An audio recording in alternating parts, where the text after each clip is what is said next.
Hello students. तो चलिए आज हम लोग स्टार्ट करने जा रहे हैं कोऑर्डिनेशन कंपाउंड। क्या स्टार्ट करने जा रहे हैं?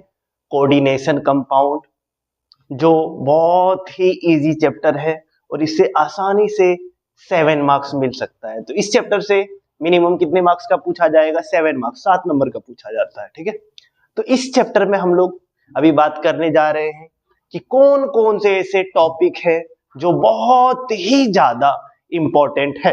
ठीक है, तो चलिए हम लोग कौन सा चैप्टर स्टार्ट करने जा रहे हैं, तो वो है हमारा कोऑर्डिनेशन कंपाउंड। कौन सा कंपाउंड? Coordination compound.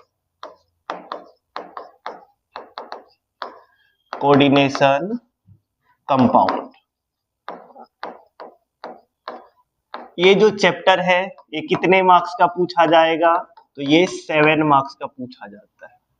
इस चैप्टर से मिनिमम कितने मार्क्स का? 7 मार्क्स का। इससे ज्यादा पूछा जा सकता है, बट मिनिमम अगर बात करें तो 7 मार्क्स। ठीक है जो बहुत ही ज्यादा इंपॉर्टेंट है, बहुत इजी चैप्टर है, आसानी से मिल सकता है।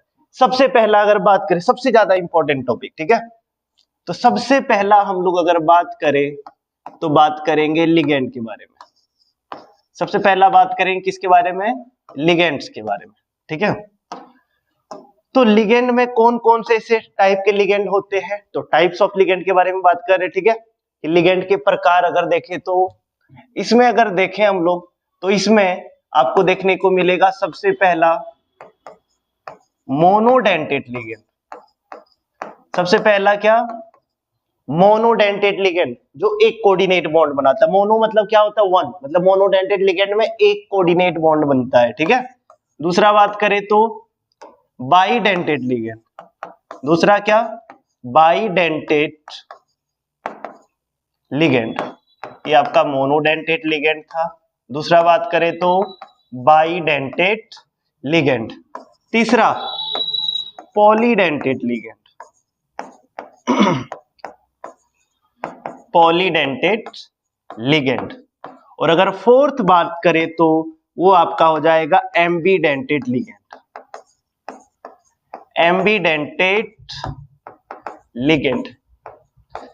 ये 4 लिगेंड ध्यान में रखना है। ठीक है, ये 4 में से एक फिक्स है, आएगा ही आएगा एग्जाम में। मोनोडेंटेट, बाइडेंटेट, पॉलीडेंटेट और एम्बीडेंटेट। ठीक है, मोनो में एक कोऑर्डिनेट बॉन्ड बनता है, पॉलीडेंटेट में 2 बनता है, सॉरी बाइडेंटेट में कितना बनता है? 2। पॉली में क्या?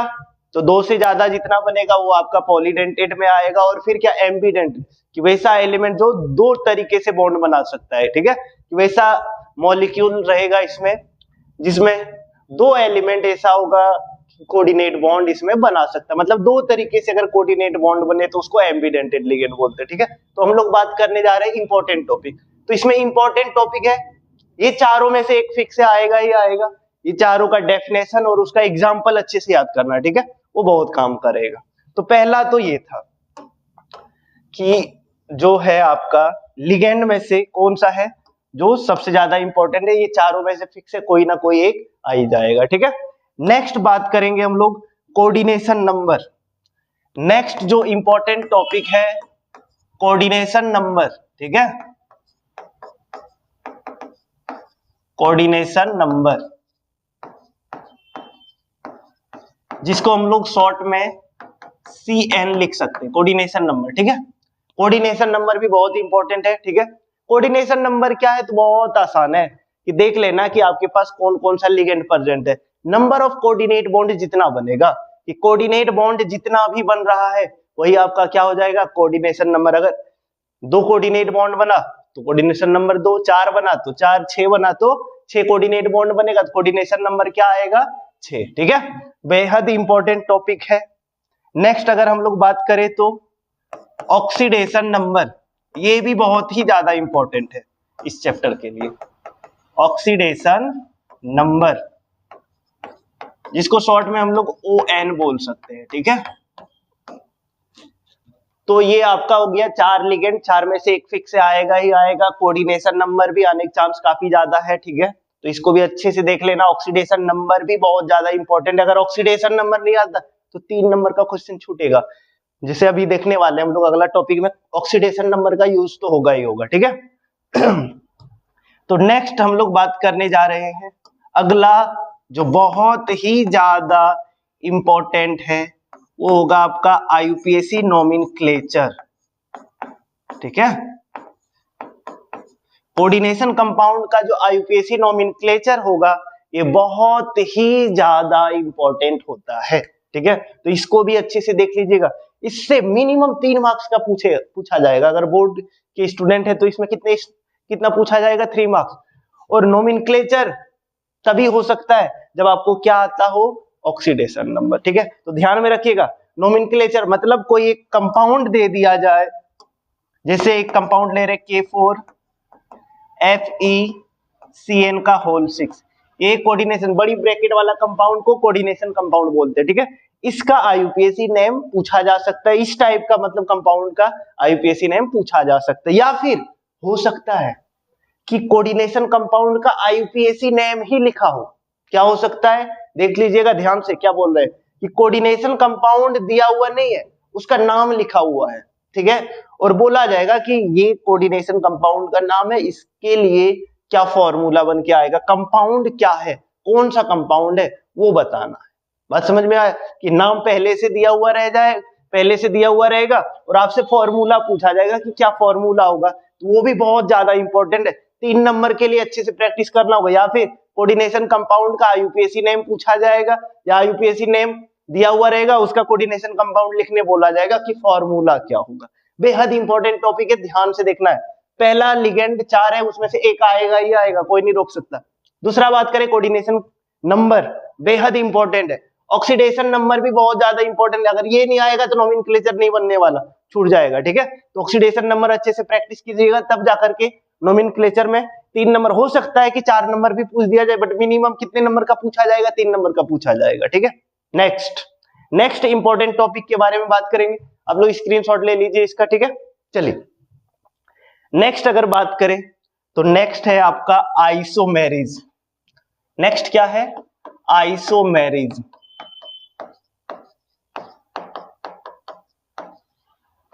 आइसोमेरिज्म, जिसको हिंदी में समवयवत्ता बोलते हैं, जिसको हिंदी में क्या बोला जाता है, समवयवत्ता। चलिए देखते हैं आइसोमेरिज्म। ठीक है, अगर बात करें, 2 टाइप का आइसोमेरिज्म होता है, एक होता है स्ट्रक्चरल आइसोमेरिज्म और एक स्टीरियो आइसोमेरिज्म। स्ट्रक्चरल में देखिएगा। ठीक है, पहला बात करें तो आयोनाइजेशन आइसोमेरिज्म। दूसरा हाइड्रेट आइसोमेरिज्म।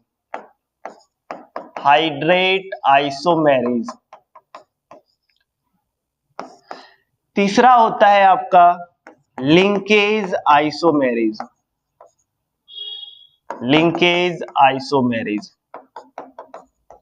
और चौथा हो जाएगा आपका कोऑर्डिनेट या कोऑर्डिनेशन, जो भी बोले। ठीक है, कोऑर्डिनेट या कोऑर्डिनेशन भी लिख सकते हैं। ठीक है, आइसोमेरिज्म।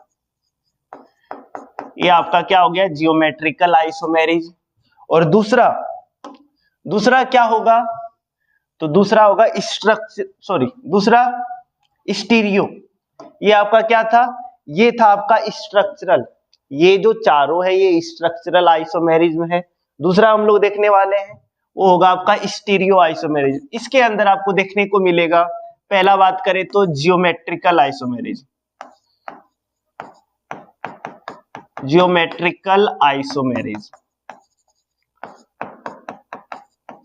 जिसमें आपको सीस और ट्रांस देखने को मिलेगा। क्या मिलेगा, तो सीस आइसोमर और दूसरा क्या मिलेगा, ट्रांस। सीस आइसोमर और ट्रांस आइसोमर देखने को मिलता है कि 90 डिग्री में एक जैसा 2 लिगेंड। ठीक है, अगर 90 डिग्री में हो उसको सीस आइसोमर बोलते हैं, ऑपोजिट हो तो 180 जिसको बोलते हैं, ठीक है, उसको ट्रांस आइसोमर बोलते हैं। इसमें आपको फेसियल और मेरिडियनल आइसोमर भी देखने को मिलता है, तो अच्छे से देख लेना है इसको। और इसके बाद इसमें दूसरा जो होता है ऑप्टिकल आइसोमेरिज्म। क्या हो जाएगा, ऑप्टिकल आइसोमेरिज्म। आइसोमेरिज्म से भी एक क्वेश्चन बनता है। ठीक है, तो इन सब को अच्छे से देख लेना है। पहला, अगर जियोमेट्रिकल, सॉरी क्या क्या बोल रहे हैं, क्या बोले, अगर हम बात करें स्ट्रक्चरल में तो ये चारों में से कोई एक पूछा जा सकता है, या फिर स्टीरियो में ये दोनों में से कोई आ सकता है। ठीक है, तो आइसोमेरिज्म भी इंपॉर्टेंट है, इसको भी अच्छे से कर लीजिएगा। जल्दी से स्क्रीनशॉट ले लीजिए या पॉज करके नोट कर लीजिए, बेहद इंपॉर्टेंट टॉपिक। इसके बाद एक बहुत ही ज्यादा इंपॉर्टेंट टॉपिक देखने वाले हैं, वो होता है आपका VBT, जिसको हम लोग क्या बोलते हैं, वैलेंस बॉन्ड थ्योरी। क्या बोलेंगे, valence bond theory, valence bond theory. Hindi में बोलते हैं इसको संयोजकता, संयोजकता बंध सिद्धांत, संयोजकता बंध सिद्धांत। और शॉर्ट में इसको क्या बोलेंगे हम लोग, VBT। शॉर्ट में क्या बोलेंगे हम लोग, VBT। बेहद इंपॉर्टेंट है, आएगा ही आएगा क्वेश्चन, कोई नहीं रोक सकता VBT से क्वेश्चन पूछने से। ठीक है, हर बार आता है, इस बार भी आएगा, बहुत इंपॉर्टेंट है। तो इसमें क्या क्या देखना है, तो सबसे इंपॉर्टेंट अगर बात करें तो हाइब्रिडाइजेशन, सबसे इंपॉर्टेंट हाइब्रिडाइजेशन इसमें पूछा जा सकता है, जिसको हिंदी में संकरण बोलते हैं। हिंदी में क्या बोलते हैं, संकरण। नेक्स्ट, जियोमेट्री पूछा जा सकता है, जियोमेट्री, ज्यामिति जिसको बोलते हैं। ठीक है, इसका ज्यामिति क्या होगा, स्ट्रक्चर, शेप जिसको शेप भी बोला जा सकता है या फिर जियोमेट्री भी बोला जा सकता है। ठीक है, नेक्स्ट अगर बात करें तो स्ट्रक्चर पूछा जा सकता है, कोई भी कोऑर्डिनेशन कंपाउंड दिया हुआ रहेगा उसका, हाइब्रिडाइजेशन, जियोमेट्री, स्ट्रक्चर जिसको हिंदी में संरचना बोलते हैं। क्या बोलते हैं हिंदी में, संरचना। हिंदी में क्या बोलते हैं, संरचना। और इसमें पूछा जा सकता है number of unpaired electron, number of unpaired electron, जिसको स्मॉल एन से डिनोट किया जाता है। किससे डिनोट किया जाता है, स्मॉल एन से। Number of unpaired electron, Hindi में बोले तो अयुग्मित इलेक्ट्रॉन की संख्या। हिंदी में क्या बोला जा सकता है इसको, अयुग्मित इलेक्ट्रॉन की संख्या। ठीक है, और क्या पूछा जा सकता है, तो और पूछा जा सकता है यहाँ पे कलर, कलर, रंग पूछा जा सकता है। ठीक है, रंग में क्या क्या होगा, तो रंग में दो हो सकता है, कलर्ड हो सकता है, जिसको हिंदी में रंगीन बोलते हैं, जिसको हिंदी में रंगीन बोलते हैं, या फिर कलरलेस, जिसको रंगहीन बोलते हैं, कि कोई कलर नहीं होगा, कलरलेस। ठीक है, और क्या क्वेश्चन बन सकता है इसमें, मैग्नेटिक प्रॉपर्टीज पूछा जा सकता है। और क्या पूछा जा सकता है, मैग्नेटिक प्रॉपर्टीज, मैग्नेटिक प्रॉपर्टीज, जिसको हिंदी में चुंबकीय गुण बोलते हैं। हिंदी में क्या बोलते हैं इसको, चुंबकीय गुण। इसमें क्या पूछा जा सकता है, तो इसमें पूछा जा सकता है मैग्नेटिक प्रॉपर्टीज दो टाइप का दो टाइप का होगा। ठीक है, मैग्नेटिक प्रॉपर्टीज कितने टाइप के होते हैं, दो। एक हो सकता है पैरामैग्नेटिक हो, पैरामैग्नेटिक जिसको हिंदी में अनुचुंबकीय बोलते हैं, जिसको हिंदी में अनुचुंबकीय बोलते हैं। या फिर दूसरा क्या हो सकता है, दूसरा डायामैग्नेटिक, डायामैग्नेटिक जिसको हिंदी में प्रतिचुंबकीय बोला जाता है, जिसको हिंदी में क्या बोला जाता है, प्रतिचुंबकीय। और इसमें पूछा जा सकता है, और क्या पूछा जा सकता है, तो और पूछा जा सकता है इसमें magnetic moment, magnetic, magnetic moment, जिसको म्यू से डिनोट किया जाता है। किससे डिनोट किया जाता है मैग्नेटिक मोमेंट को? म्यू से। इसको हिंदी में हम लोग चुंबकीय आघूर्ण बोलते हैं, ठीक है। ये क्या होगा? मैग्नेटिक मोमेंट, चुंबकीय आघूर्ण, ठीक है। ये क्या होगा? इसके लिए फॉर्मूला होता है √n इंटू n प्लस 2 और यूनिट हो जाएगा BM, बोर मैग्नेटॉन। यूनिट क्या होगा? बोर मैग्नेटॉन, जिसको BM से हम लोग लिख सकते हैं। फॉर्मूला क्या है?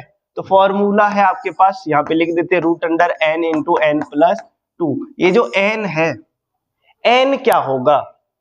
n देखिए, n क्या है? नंबर ऑफ अनपेयर्ड इलेक्ट्रॉन, ठीक है। तो n जो भी अनपेयर्ड इलेक्ट्रॉन आएगा यहाँ पे लिख देना है। अच्छा, पैरामैग्नेटिक या कलर, इसमें देख लेना, ठीक है। अगर अनपेयर्ड इलेक्ट्रॉन रहा तो वो आपका पैरामैग्नेटिक होता है, और अनपेयर्ड इलेक्ट्रॉन एक भी नहीं रहा, मतलब अनपेयर्ड इलेक्ट्रॉन 0 रहा, तो डायामैग्नेटिक होगा। कलर में बात करें तो अनपेयर्ड इलेक्ट्रॉन अगर एक भी रहता है तो वो कलर्ड होगा, रंगीन होगा, और एक भी अनपेयर्ड इलेक्ट्रॉन नहीं रहा तो वो क्या होता है? कलरलेस, रंगहीन, कोई भी कलर नहीं होगा। ये क्या था आपका कोऑर्डिनेशन कंपाउंड के इंपॉर्टेंट टॉपिक। एक बार रिपीट कर देते हैं, ठीक है। तो देखिएगा ध्यान से। पहला हम लोग देखें लिगेंड। लिगेंड 4 टाइप का देखें, मोनोडेंटेड, बाइडेंटेड, पॉलीडेंटेड, एम्बीडेंटेड। ये 4 टाइप में से क्या बोले? एक फिक्स से आएगा ही आएगा, तो अच्छे से इसको रिवाइज करना है, ठीक है। नेक्स्ट हम लोग कोऑर्डिनेशन नंबर के बारे में बात की, इससे भी काफी ज्यादा चांस रहता है क्वेश्चन आ जाए, तो इसको भी देख लीजिएगा, बहुत इंपॉर्टेंट है। ऑक्सीडेशन नंबर तो बहुत ही ज्यादा इंपॉर्टेंट है, अगर ये नहीं आता है तो 3 नंबर छूटेगा आपका नोमेनक्लेचर से। किससे? नोमेनक्लेचर से। नोमेनक्लेचर में 2 टाइप का क्वेश्चन बन सकता है। इसमें हो सकता है कि कोऑर्डिनेशन कंपाउंड देकर के आईयूपीएसी नोमेनक्लेचर पूछ दिया जाए, या आईयूपीएसी नोमेनक्लेचर ही लिखा होगा और उससे पूछा जाएगा कि इसका कोऑर्डिनेशन कंपाउंड क्या होगा, इसका फॉर्मूला क्या होगा। क्लियर? नेक्स्ट हम लोग देखें आइसोमेरिज्म। आइसोमेरिज्म में 2 टाइप का देखे, एक स्ट्रक्चरल वाला और एक क्या? स्टीरियो वाला, ठीक है। एक स्ट्रक्चरल आइसोमेरिज्म और एक स्टीरियो। स्ट्रक्चरल में ये 4 देखने को मिलता है, ionization isomerism, hydrate isomerism, linkage isomerism, coordinate isomerism.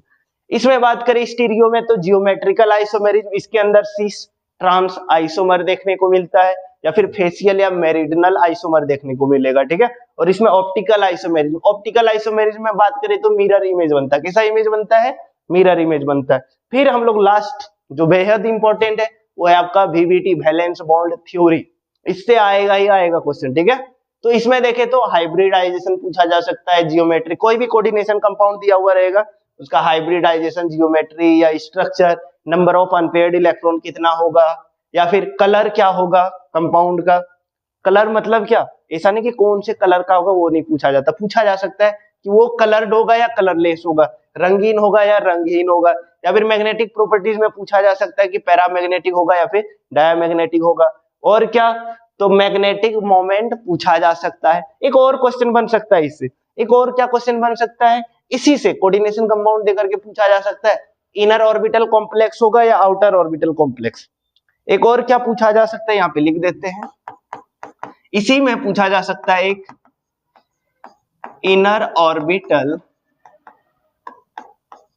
Complex,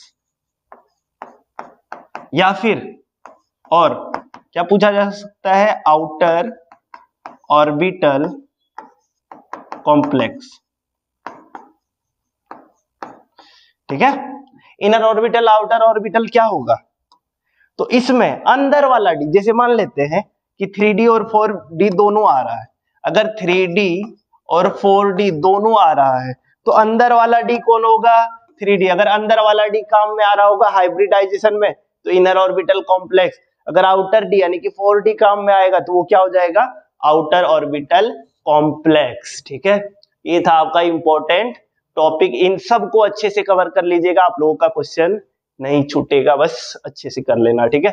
तो चलिए, ये था आपका कोऑर्डिनेशन कंपाउंड। फिर इसके बाद हम लोग नेक्स्ट चैप्टर का इंपॉर्टेंट टॉपिक लाने वाले हैं, ठीक है।